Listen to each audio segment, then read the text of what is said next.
आपण पाहत आहात लोकधारा मराठी न्यूज, आवाज जनतेच्या हक्कासाठी।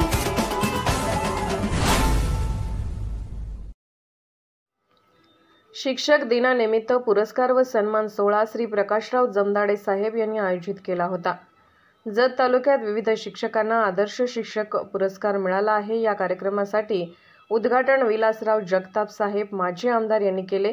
माननीय मोहन गायकवाड प्राथमिक शिक्षण अधिकारी सांगली प्रमुख वक्ते डॉक्टर अर्चना थोरात इस्लामपूर यांच्या शुभ हस्ते, शिवाजीराव खांडेकर सर गट शिक्षण अधिकारी जत, माननीय अन्सार शेख विस्तार अधिकारी जत, विनायक शिंदे चेअरमन शिक्षक बँक सांगली, संभाजी जगताप चेअरमन प्राथमिक विकास पतसंस्था सांगली तसेच विविध संघटनेचे पदाधिकारी प्रमुख पाहुणे म्हणून होते। तालुक्यातील विविध भागातील शिक्षक या सोहळ्यासाठी आले होते। आदर्श शिक्षकांचा सहकुटुंब सन्मान चिन्ह व प्रमाणपत्र देऊन सत्कार करण्यात आला।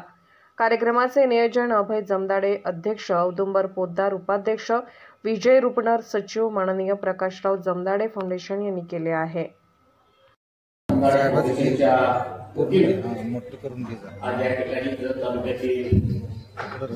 प्राथमिक कन्नड उर्दू आणि माध्यमिक या शाळेमध्ये उत्कृष्ट काम करणाऱ्या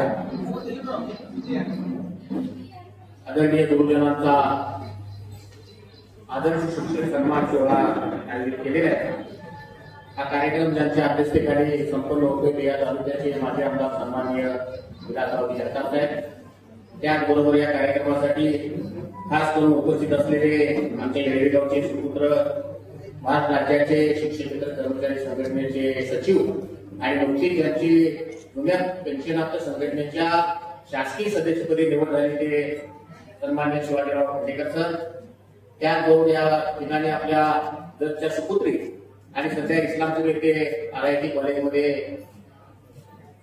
प्राध्यापिका म्हणून व्याख्याते म्हणून जे काम करतात त्या राष्ट्रपती पुरस्काराने सन्मानित झालेल्या डॉक्टर अर्चना थोरात मॅडम, त्याचबरोबर या तालुक्यातील शिक्षक संघटनेचे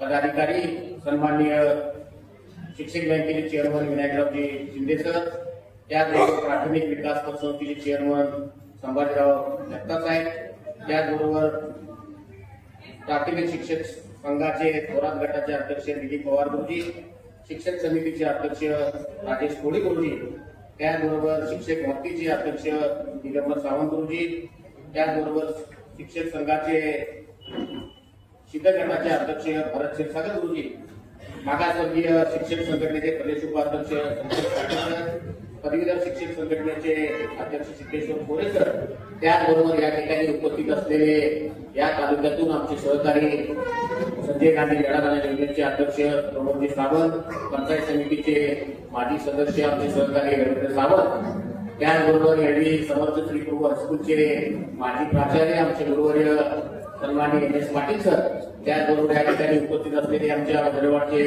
चेअरमन चौगुले सर, त्याचबरोबर सन्माननीय उपस्थित असलेले या ठिकाणी स्टेजवरील आमचे अविनाश वाकळे साहेब, दया कुलकर्णी साहेब, उपस्थित सर्वच या ठिकाणी शिक्षक संघटनेचे सर्व पदाधिकारी आणि विशेष करून आपण या ठिकाणी या सन्मान सोहळ्यासाठी उपस्थित असलेले तालुक्यातून आलेले सर्व गुरुवर्य, सर्व शिक्षिका आणि पत्रकार बंधू, प्रथमतः मी प्रकाशराव जमदाडे फाउंडेशनच्या वतीनं आपल्या सर्वांचं या ठिकाणी मनपूर्वक स्वागत करतो।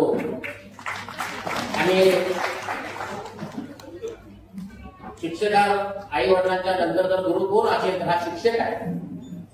या शिक्षकाला या समाजामध्ये एक वेगळाच आदराचं स्थान आहे आणि म्हणून गेल्या 5 वर्षापासून रेग्युलरपणे या तालुक्यामध्ये आपण या प्रकाशराव जमदाडे फाउंडेशनच्या माध्यमातून या ठिकाणी या तालुक्यामध्ये ज्या ज्या समाज घटक चांगल्या गोष्टीसाठी, समाजामध्ये प्रबोधन करण्यासाठी, समाजाला चांगल्या विचार देण्यासाठी काम करतात, त्या सगळ्या समाज घटकांचा वेगवेगळ्या पद्धतीने आम्ही या ठिकाणी सन्मान आणि सत्कार करतो।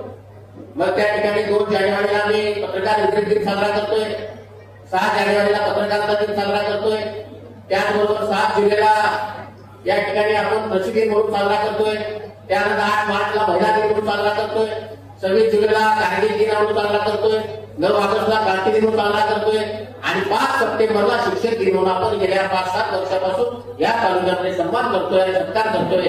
त्याचा फाउंडेशनचा उद्देश एवढा आहे की समाजामध्ये जे चांगलं काम करतात, जे चांगल्या उद्देशानं हा तालुक्यामध्ये काम करतात, त्या लोकांचा सन्मान व्हावा आणि त्या लोकांना आणखी काम करण्यासाठी चांगली ऊर्जा मिळावी अशा प्रकारची अपेक्षा या फाउंडेशनच्या माध्यमातून आपल्याकडे व्यक्त करतो। निश्चितपणे आपण मोठ्या संख्येने उपस्थित राहिला। या ठिकाणी हा तालुका मोठा आहे, शिक्षकांची संख्या मोठी आहे, त्या ठिकाणी रिक्त पदाची आज त्या ठिकाणी मोठ्या प्रमाणात रिक्त पद होती। फक्त शासनाने वेगवेगळे नियम लावले, आता रिटायर झालेल्या लोकांना काही गोष्टी कामावर घेतले। वास्तविक पाहता खरं शिक्षण हे मूलभूत हक्क आहे। शिक्षण देताना वंचित लोकांना, गरीब लोकांना, जास्तीत जास्त वंचित असणाऱ्या, शोषित असणाऱ्या लोकांना शिक्षण मिळावं हा डॉक्टर बाबासाहेब आंबेडकरांनी त्यावेळी आपला मूलभूत हक्क दिला। परंतु शासनाच्या माध्यमातून आता वेगवेगळ्या परिस्थितीत बघायला गेलं तर या ठिकाणी रिटायर झालेल्या शिक्षकांना नेमलेलं आहे। आमचं दुर्मत आहे, तर एक तर त्यांना पेन्शन असते, त्यांना वेगवेगळे वयाच्या मानानं वेगवेगळे आजार तंत्र असतात, त्या आजाराच्या मानानं ते कितपत शिकवतात। मी तर परवा भजनवाडीला माझ्या फाउंडेशनच्या माध्यमातून वयामापनाला गेलो होतो, तर तिथं बघितलं तर 4 मुली दिसल्या मला वयामापनाला। त्यावेळी शिक्षकांना विचारलं काय मुली कशा काय, तर ते म्हणजे जर कॉन्ट्रॅक्ट बेसिसवरती 20,000 मानधनावरती रिटायर शिक्षकांना घेतलंय आणि त्या शिक्षकांनी परत या ठिकाणी 10,000 पगार देऊन त्या मुलीला घेतले। म्हणजे वास्तविक पाहता ज्या ठिकाणी समाज घडतोय, ज्या वयामध्ये, ज्या कालावधीमध्ये या समाजाच्या लहान मुलांना चांगलं शिक्षण द्यायचं आहे, त्यांना चांगलं घडवायचं आहे, तुमच्या अंगामध्ये चांगलं गुण आहे, तुम्ही या समाजाला चांगली दिशा देऊ शकताय। या समाजातला प्रत्येक घटक हा या शिक्षकाकडे गुरुवर म्हणून पाहतोय, एक आदराचं स्थान देतोय की या शिक्षकाच्या माध्यमातून, या शिक्षकाच्या विचारानं एक चांगला माणूस या ठिकाणी घडतोय की सगळ्यांना किती मोठा जर झाला तर त्या मोठ्या माणसाला तुमच्याबद्दल प्रत्येकाच्या मनामध्ये नितांत आदर आहे। परंतु अशा प्रकारे जर शिक्षणाचं व्यवसाय होत असेल, ज्या लहान मुलांना चांगलं शिक्षण द्यायचं आहे, त्यांना चांगलं घडवायचं आहे, या वयामध्ये कोणतरी ग्रॅज्युएट झाल्यानंतर मुलीचा शिक्षण होत असतील तर खरे आपल्या या 75 वर्षाच्या स्वातंत्र्याच्या महोत्सवानंतर सुद्धा एक घरातला दुर्दैव म्हटलं तर काय भाव करणार नाही। निश्चितपणानं तुम्ही चांगलं शिक्षण देतात। आज जळगाव सारख्या टोकाच्या भागामध्ये सुद्धा आपल्या कन्नड शाळा आहे, उर्दू शाळा आहे, तुम्ही सगळेजण चांगल्या पद्धतीने शिक्षण देतात। या समाजामध्ये चांगली व्यक्ती घडवण्याचं काम तुमच्या हातात घडतंय, त्याचा निश्चित आम्हाला अभिमान आहे। या अभिमानाच्या माध्यमातून आपल्या या ठिकाणी सन्मान व्हावा, आपल्याला आणि आमच्या तालुक्यामध्ये चांगल्या पद्धतीने सेवा करावी, या तालुक्यातला प्रत्येक नागरिक हा चांगला करावा अशा भावनेनं तुमच्या मनामध्ये आणखी त्या ठिकाणी आणि तुम्हाला ऊर्जा उत्पन्न व्हावी, या पाठीमागचा उद्देश हा सत्कार समारंभ करण्याचा उद्देश आहे। आपण सगळेजण उपस्थित राहिला, आपल्याला मनपूर्वक आपलं सर्वांचं स्वागत करतो आणि परत एकदा सर्वांना ज्यांना तुम्ही सर्वच आहे या तालुक्यामध्ये माझ्या माहितीप्रमाणे जवळजवळ कॉलेज, हायस्कूल, मराठी, उर्दू, कन्नड झालं तर 17-1750 गुरुवर आहे। हे सगळेच गुरुवर आमच्या आदराच्या स्थान आहे, सगळ्यांना आमच्या मनामध्ये नितांत आदर आहे, सगळ्याबद्दल आम्हाला आपुलकी आहे, सगळ्याबद्दल आम्हाला प्रेम आहे। परंतु जे काय आम्ही समिती नेमली गेल्या 5 वर्षापासून आमचा फायदा आहे की जे या ठिकाणी रिटायर झालेले शिक्षक लोक आहेत, जे खूप दिवस काम केलंय, त्या शिक्षकांची 5-6 लोकांची आम्ही समिती नेमतोय आणि एक महिनाभर या तालुक्यामध्ये काही लोकांचा सर्वे करतो। त्यामधून ज्यांना आम्ही मागच्या वर्षी पुरस्कार दिला आहे त्याचं नाव न घेता जो खरंच चांगला आहे, जो आदर्श आहे, त्या लोकांना आपण सन्मान करायचा उद्देश, सन्मान करायचं धोरण या समितीच्या माध्यमातून आपण व्यक्त केलेलं आहे। काही लोकांना वाटतं की हा काय आमच्यावर अन्याय झाला, आम्हाला पुरस्कार मिळाला नाही, पण आमच्या या गंगाडे फाउंडेशनच्या माध्यमातून तुम्ही सगळी त्या सन्मानाला पात्र आहात।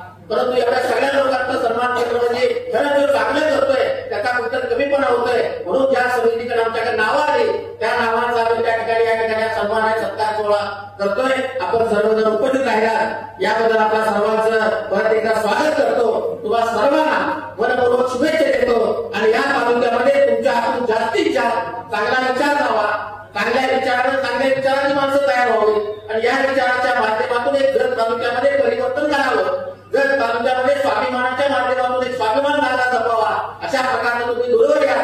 तुम्ही अनेक डॉक्टर, इंजिनियर, प्राध्यापक, पुढारी, खेळाडू, सांस्कृतिक कार्य अनेक लोक तयार केली, पण या माध्यमातून जर तालुक्यामध्ये चांगल्या विचाराचं परिवर्तन करावं अशा।